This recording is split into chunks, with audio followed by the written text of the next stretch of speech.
Hold still. I want everyone to see what happens when the help forgets her place.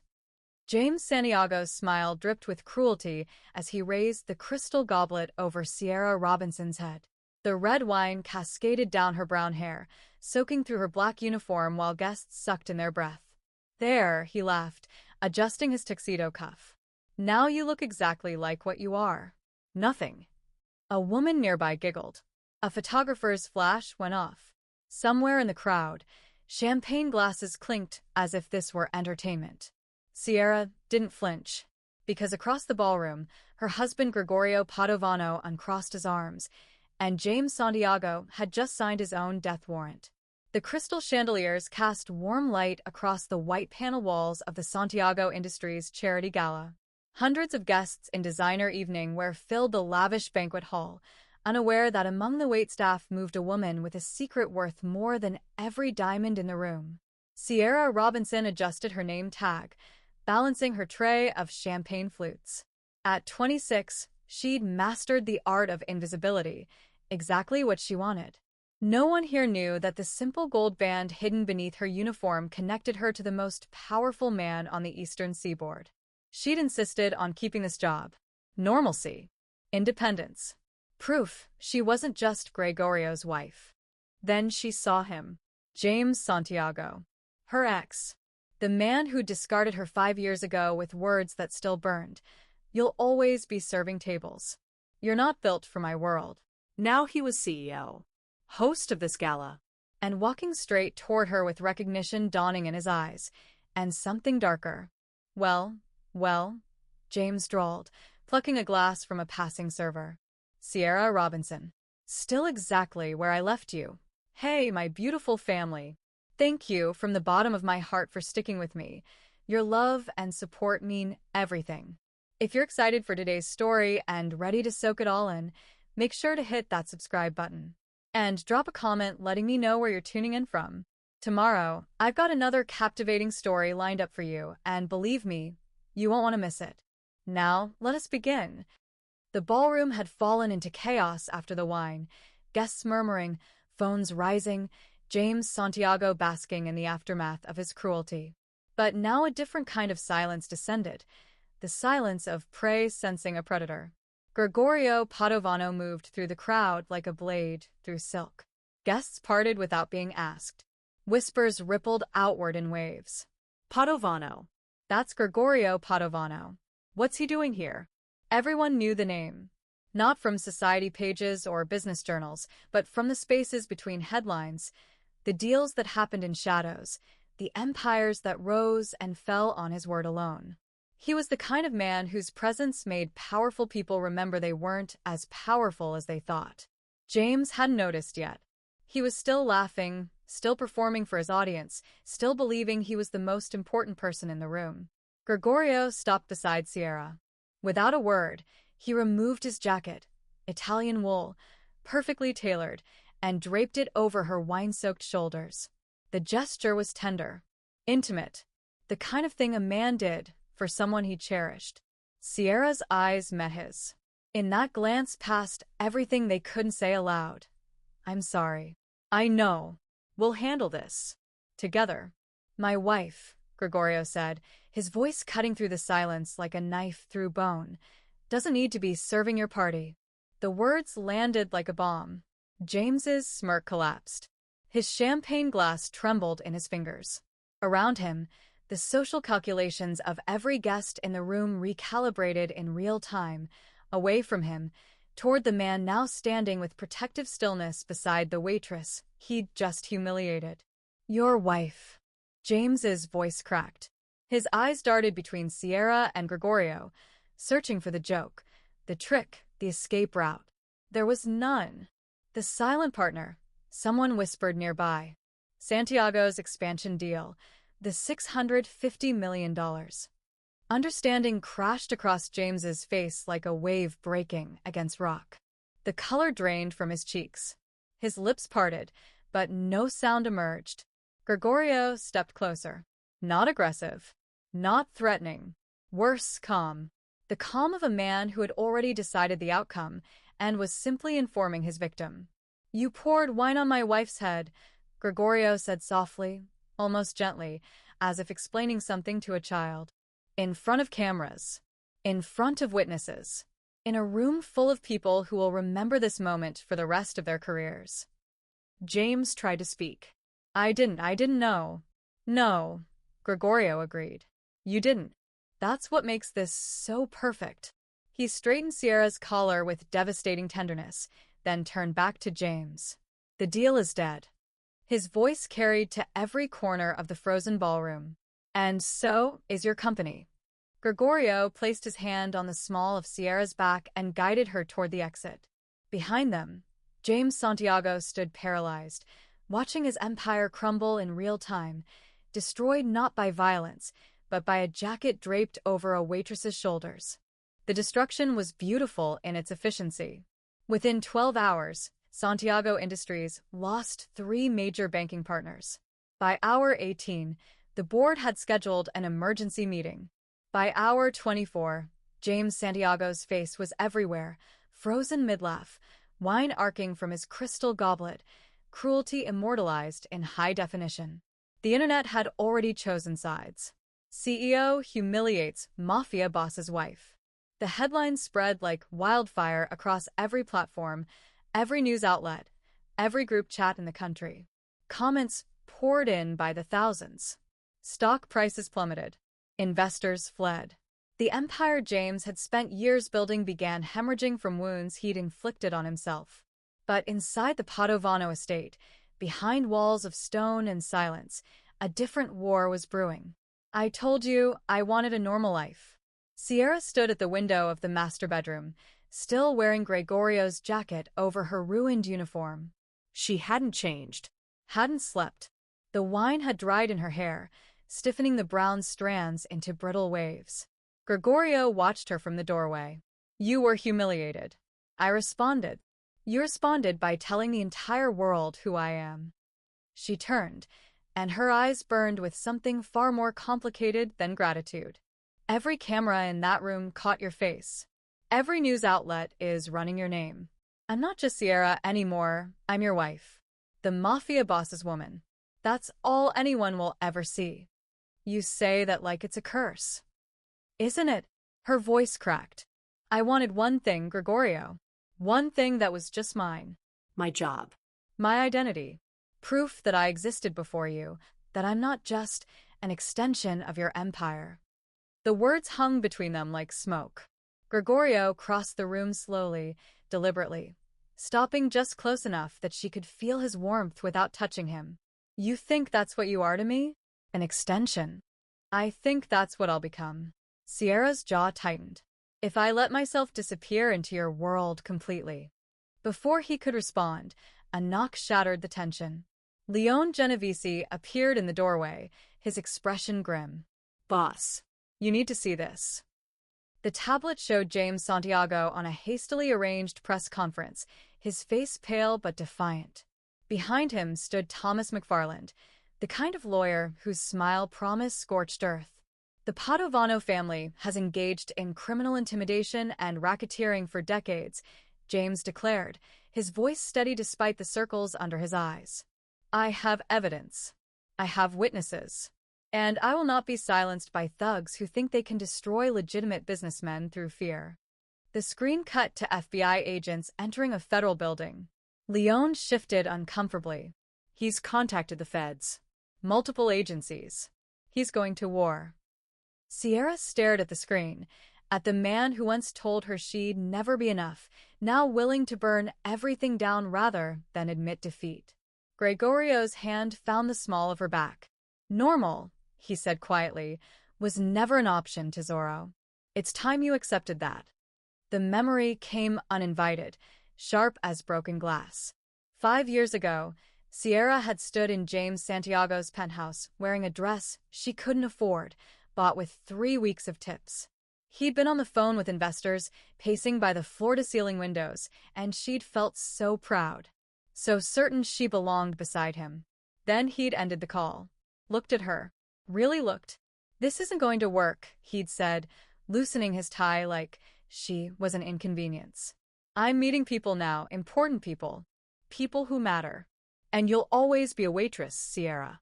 You're not built for my world. She'd tried to speak, to argue, to remind him of every whispered promise, every night he'd said she was different. He'd opened the door. I'll have someone box up your things. Now, 3 years after rebuilding herself from that wreckage, Sierra sat on the floor of Gregorio's bathroom, mascara streaking her cheeks, wine still crusted in her hair. The gala was hours behind her, but James's laughter echoed like it happened seconds ago. She'd met Gregorio 8 months after James destroyed her. She'd been serving dinner at Ristorante Bellini when a man at table 12 grabbed her wrist, demanding she smile more. Before her manager could intervene, Sierra had leaned down and said, very quietly, that if he touched her again, she'd pour his $400 Barolo directly into his lap and let him explain the stain to his wife. The man had sputtered, released her, left without paying, and from the corner booth, a dark-haired stranger with stern eyes had watched the entire exchange. He'd left a $500 tip on a $60 bill. The note read, "You have fire. Don't let anyone extinguish it." He came back every week for 2 months before she agreed to coffee. Their romance had been secret from the start, her choice, not his. Gregorio would have announced her to the world, draped her in diamonds, installed her in his empire like a queen. But Sierra refused. She'd seen what happened when she became an accessory to a powerful man's ambitions. She wouldn't become a mob wife, a trophy, a weakness. So she kept waitressing, kept her tiny apartment, kept pretending she was still just Sierra Robinson, ordinary woman, while sleeping beside the most dangerous man on the eastern seaboard. The bathroom door opened. Gregorio lowered himself to the cold tile beside her, still wearing his tuxedo, $3,000 shoes pressed against the bath mat without hesitation. He didn't speak, just waited. "I thought I was past it," she whispered. "I thought he couldn't touch me anymore." Gregorio's hand found hers in the dim light.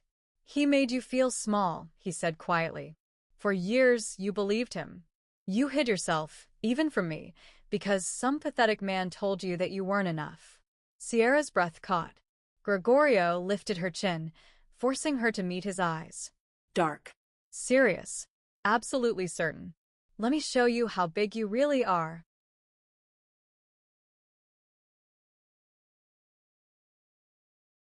James Santiago had never accepted defeat gracefully.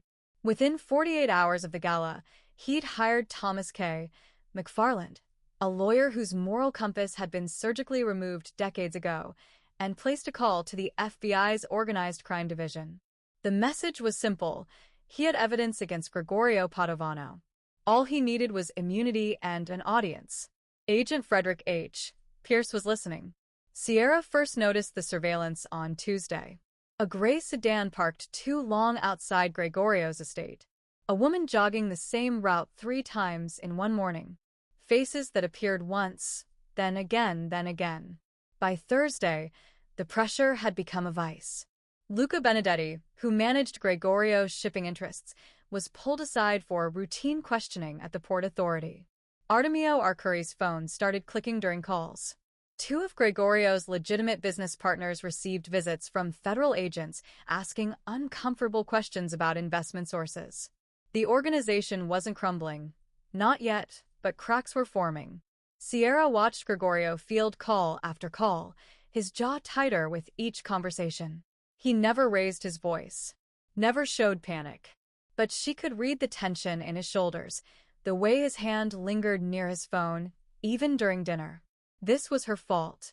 "They're using me to get to you," she said finally, standing in his study while rain streaked the windows. "Every bit of leverage James has comes from our connection. The public humiliation, the wife angle, the dramatic cancellation." Gregorio looked up from his desk. "Waiting. Maybe I should disappear for a while. Go somewhere he can't." No. The word cut through the room like a blade. Gregorio rose, crossing to her with measured steps. "You run, he wins. You hide, he's proven that he can take something from me, that he can make my wife afraid." His hands settled on her shoulders, warm and steady. "We stand together. That's not negotiable." Sierra wanted to argue. wanted to point out the logic of strategic retreat, of removing the target from the battlefield. But looking into his eyes, dark, certain, unwavering, she understood. This wasn't just about tactics. This was about what kind of marriage they had, what kind of people they were. She nodded slowly. The door opened.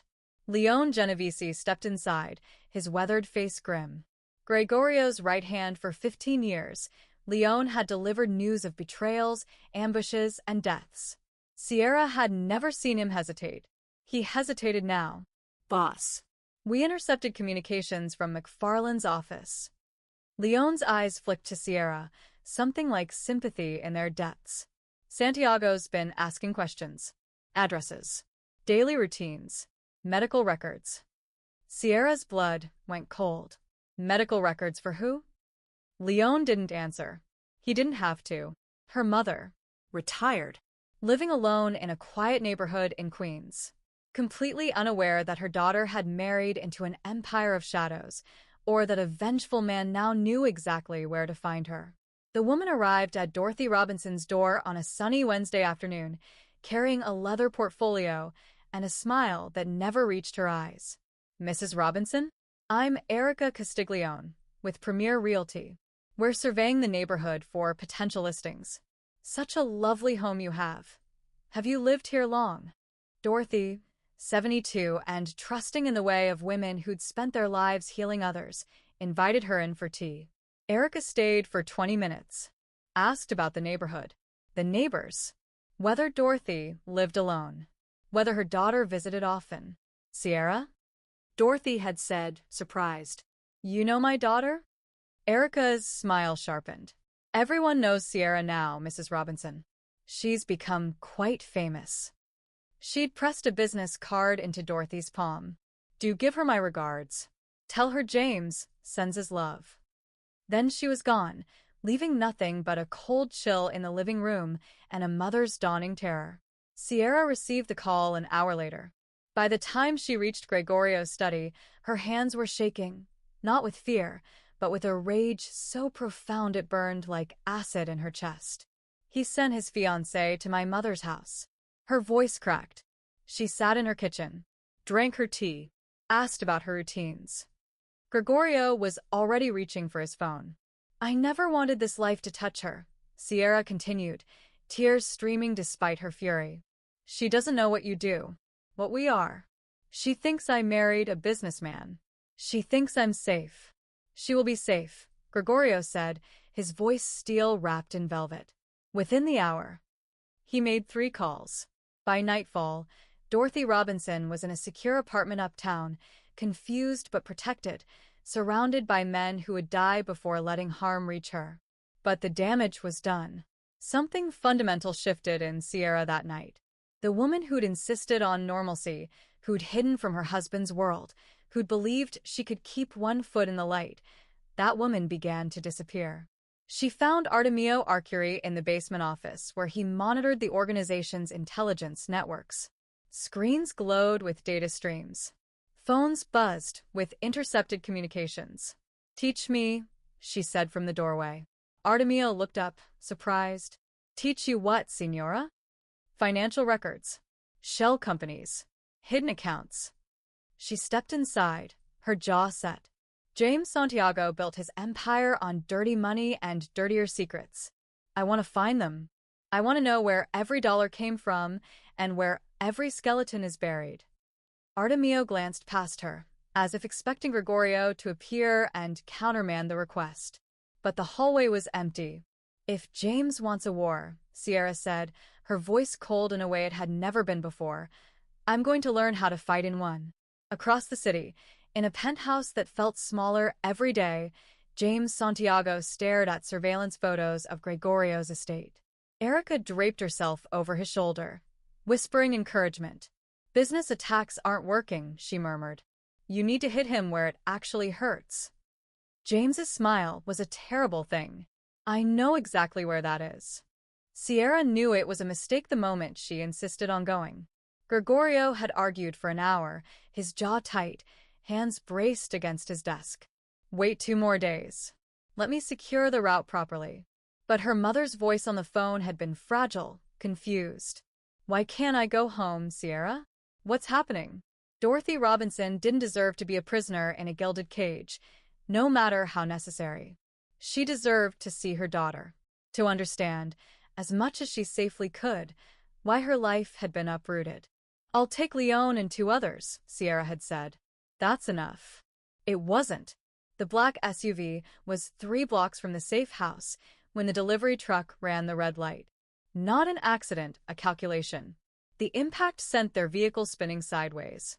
Before the airbags deflated, armed men poured from a white van, faces covered, movements military precise. Oliviero Romani died trying to reach her door. She heard the gunshot, saw him crumple against the shattered window. Leon was dragged from the front seat, still fighting, still screaming her name as they hauled her into the van's darkness. Then nothing. She woke to cold. Concrete beneath her, zip ties cutting into her wrists. The warehouse stretched around her in shadows and rust, broken windows filtering weak gray light. Industrial. Abandoned. The kind of place where screams dissolved into nothing. James Santiago stepped into view, and his smile was the same one he'd worn at the gala. Only now there were no cameras, no witnesses, no consequences. Hello, Sierra. He circled her chair slowly, savoring the moment. I have to admit, I didn't think you'd make it this easy. Minimal security? Really? He laughed, the sound echoing off metal walls. Still so desperate to prove you don't need him. Sierra said nothing. She tracked his movements, cataloging details. 3 other men in the shadows. 1 door locked. Windows too high to reach. Her hands bound, but her legs free. The zip ties were tight but not impossible. And beneath her shirt, pressed against her ribs where they'd patted down her arms and legs but missed the careful placement, Artemio's gift. The recording device was smaller than a lipstick, sewn into the seam of her bra. She'd insisted on wearing it everywhere since her mother's threat. Just in case, she'd told herself. Just in case had arrived. Your husband has 48 hours, James said, crouching before her, his breath warm and sour. He signs over his entire organization, every company, every account, every dirty little secret, or I send you back to him in pieces. His hand shot out, gripping her chin, starting with that pretty face he loves so much. Sierra met his eyes. She didn't flinch, didn't beg, just watched him with the same cold assessment she'd learned from watching Gregorio negotiate with men who thought they held power. Nothing to say? James straightened, annoyed by her silence. No tears? No pleading. Would it change anything? Her voice came out steady, almost curious. His smile returned, uglier now. No. But it would be satisfying. He walked away, barking orders to his men about security rotations and keeping the location off-grid. Sierra sat perfectly still, her pulse steady, her mind cataloging every word. The device was recording every threat, every admission, every piece of evidence that would bury him. She just had to survive long enough to use it. The video arrived at midnight. Gregorio watched it 3 times, each viewing carving something deeper from his chest. Sierra, zip-tied to a chair, wine-stained hair now matted with blood from a cut above her eye. James's voice off-camera, clinical and cold. 48 hours. Your empire for her life. Instructions will follow. The screen went dark. Leon stood at attention, waiting. Artemio hovered near the door. Luca's knuckles were white around his phone. They all wanted the same thing, immediate war. Find the location. Burn it to ash. Bring her home. We can mobilize 30 men within the hour, Leon said quietly. 48 if we pull from the northern territories. Gregorio said nothing. He dismissed them with a gesture, waiting until the study door clicked shut before allowing himself to break. The photograph was in his desk drawer, hidden beneath documents and ledgers. Their wedding, not the staged ceremony his family had expected, but the real one. A courthouse in Vermont, just the 2 of them and a judge who didn't ask questions. Sierra had worn a simple white dress she'd bought that morning. No diamonds. No guests. Just her hand in his, and a promise that felt more binding than any contract he'd ever signed. "I would burn the world for her," he said aloud to the empty room. His reflection stared back from the dark window, a man who'd built an empire on fear and control, now helpless against a desperate fool with nothing left to lose. But burning the world wouldn't save Sierra. It would only ensure James killed her the moment the first shot was fired. Leon returned an hour later, finding Gregorio at his desk, surrounded by blueprints and financial documents. "Boss, prepare the documents," Gregorio said without looking up. "Corporate transfers, account access, everything he asked for." He finally met Leon's shocked gaze. "And have Artemio trace every phone signal within a 20-mile radius of where that video was sent. If James thinks he's won, he'll get careless." Leon nodded slowly. "And if he kills her anyway? Then there won't be a hole deep enough for him to hide." In the warehouse, Sierra had learned the guard rotation. 4 men working in pairs. 3 were professionals, silent, efficient, unmoved by anything she said.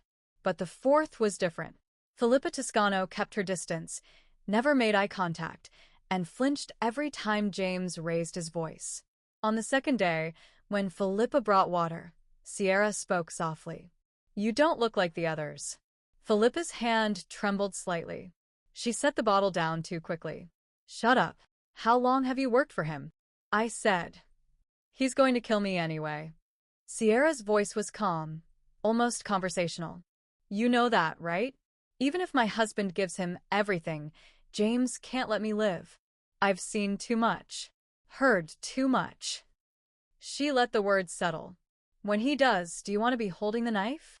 Filippa's eyes finally met hers, young, maybe 25, with a kind of fear that came from realizing you'd walked too far down the wrong path. "I didn't sign up for murder," Filippa whispered. "Then don't become a murderer." Sierra leaned forward as much as the restraints allowed. "Help me. Walk away. Pretend you never saw me loosen these ties. You'll have a 20-minute head start before anyone notices. They'll kill me. My husband will protect you. He protects people who help his family." Sierra held her gaze. "But if I die here, no one's walking away from this. Not you. Not James. Not anyone." Filippa's hand moved to her pocket, fingers brushing something small and metallic. The knife trembled between them like a prayer. The exchange point was an abandoned pier, chosen by James for its isolation and symbolic weight, the same pier where he'd once proposed a business deal to investors who'd laughed in his face. Tonight, he would reclaim everything. Gregorio arrived alone, as instructed, carrying a steel briefcase that contained the sum of his empire reduced to signatures and account numbers. The wind off the water cut through his coat, but his face remained impassive as James emerged from the shadows, flanked by armed men. "Open it," James demanded, his gun trained on Gregorio's chest. Gregorio set the briefcase on the weathered planks and stepped back. James approached cautiously, weapon never wavering, and flipped the latches with his free hand. The briefcase opened. Documents spilled into the wind. And from the darkness behind James's men, Sierra stepped into the light. Not bound, not broken. Her wrists bore angry red marks from the zip ties, and the cut above her eye had scabbed over, but she moved with perfect control. In her hands, she held not a weapon but a tablet, its screen glowing blue in the darkness. "Looking for me?" she asked. James spun, his gun swinging toward her. "How did you? Your guard had a conscience." Sierra's thumb moved across the screen. Her voice echoed across the pier, James's voice, recorded with perfect clarity. "Your husband has 48 hours. He signs over his entire organization, or I send you back to him in pieces." The color drained from James's face. She kept playing. His admission about bribing Agent Pierce. His order to eliminate all witnesses, including the girl. His confession that he'd orchestrated the convoy ambush. Every word, every threat, every crime laid bare in his own voice. "You wanted to destroy me," Sierra said, advancing slowly while Gregorio's men materialized from the shadows, surrounding James's crew. "You thought I was still that girl who believed your lies. but I've spent months learning from the best. Her eyes found Gregorio's across the pier. He taught me that power isn't about being the loudest voice in the room. It's about being the smartest. James lunged at her, rage overriding survival instinct. He didn't make it 3 steps. Gregorio moved like violence given form, intercepting him with brutal efficiency. James hit the pier hard, his gun skittering into the water. Leone and 2 others pinned him while he struggled and screamed. Sierra stood over him, untouched, the tablet still glowing in her hands. "You told me I'd always be a waitress," she said quietly, her voice carrying more weight than any shout. "You forgot something important. I've been serving you exactly what you deserved this whole time." Sirens wailed in the distance, growing closer. Federal vehicles flooded the pier, lights blazing. Agent Frederick Pierce emerged from the lead car, his badge catching the red and blue strobes. James's face twisted with confusion and betrayal. "You said you promised." "I promise nothing." Pierce's smile was cold as he signaled his team forward. "You tried to bribe a federal agent, Mr. Santiago. I've been building a case against you for 6 months." Mrs. Padovano's evidence just made it airtight. As they hauled James away, still screaming threats and protests, Gregorio crossed to Sierra. His hands framed her face with devastating gentleness, thumbs brushing the bruise on her cheekbone. "You saved yourself," he said, something like awe in his voice. "We saved each other." Sierra leaned into his touch, exhaustion and triumph warring in her expression. "Isn't that what partners do?" His kiss was an answer. 6 months had rewritten everything. The Padovano Foundation's annual charity gala filled the grand ballroom at the plaza, crystal chandeliers, white-paneled walls, 500 guests in evening wear. Legitimate business, legitimate money, and at the center of it all, a woman who had learned that power wasn't something to fear, but something to wield with precision. Sierra Robinson Padovano stepped through the entrance in a gown the color of spilled wine, crimson silk that caught the light like liquid fire. Her brown hair was swept up, diamonds glittering at her throat. Not hiding, not apologizing, not invisible. The crowd parted. Whispers followed her like a train. Cameras flashed, but this time she met them head-on, her smile sharp and knowing. James Santiago was serving 20 years in a federal facility upstate. His empire had been dismantled, sold for parts, the pieces scattered to his competitors. Erica Castiglione had fled to Monaco the day the indictments came down. Thomas McFarland was disbarred and facing his own charges. And Dorothy Robinson lived 3 blocks away now, in a brownstone Gregorio had purchased quietly, never asking for thanks. She knew the truth, all of it, what her son-in-law was, what her daughter had become. She'd held Sierra's hands across the kitchen table and said simply, "You're happy. You're safe. That's all I ever wanted." Sierra found Gregorio near the bar, surrounded by businessmen and politicians who hung on his every word. His eyes found hers across the room, and something in his expression shifted, that stern mask softening into something warmer, more private. He excused himself with a gesture, but she raised one finger. "Wait." Because near the catering station, a young waitress stood frozen while a drunk guest jabbed his finger at her chest, his voice loud and ugly. "I asked for champagne, not this cheap Prosecco. Are you stupid or just incompetent?" The girl, maybe 22, dark hair pulled back, name tag reading Sophia, looked like she wanted to disappear into the floor. Sierra crossed the room with unhurried grace. "Is there a problem?" Her voice was calm, almost pleasant, but it carried a weight that made the drunk guest turn. His bluster died the moment he recognized her. His face went pale. "Mrs. Padovano, I was just—" "You were just leaving." Not a suggestion. A command wrapped in silk. He fled. Sophia's hands trembled around her tray. "Thank you," she whispered. Sierra smiled. The girl she used to be, protected by the woman she'd become. "Stand tall." "You're not here to be small for anyone." She returned to Gregorio, who watched from across the room with his arms crossed, that dangerous mouth curved into something that wasn't quite a smile, but was infinitely better. He raised his glass, a silent toast to the woman who'd walked through fire and emerged as something more. Sierra reached him, and his hand found the small of her back immediately, possessive and tender. "Dance with me," he said. "Not a question." "Always." The orchestra swelled. Crystal chandeliers sparkled overhead, casting warm light across the same kind of ballroom where her world had once shattered. But tonight, as Gregorio pulled her close and they moved together through the crowd, it was a completely different story. She was no longer the girl serving tables, no longer hiding from power or afraid of what she might become. She was the queen who'd earned her crown, and she wore it beautifully. If you enjoyed this story, don't forget to subscribe and be part of a community that cherishes unforgettable tales like this one. Your support means more than you know. It fuels the creation of even more stories that speak to the heart. So, whether you're watching from your TV or your phone, take a moment to join us. Every like, every subscription, every share helps us continue bringing these stories to life. Thank you for being a part of this journey.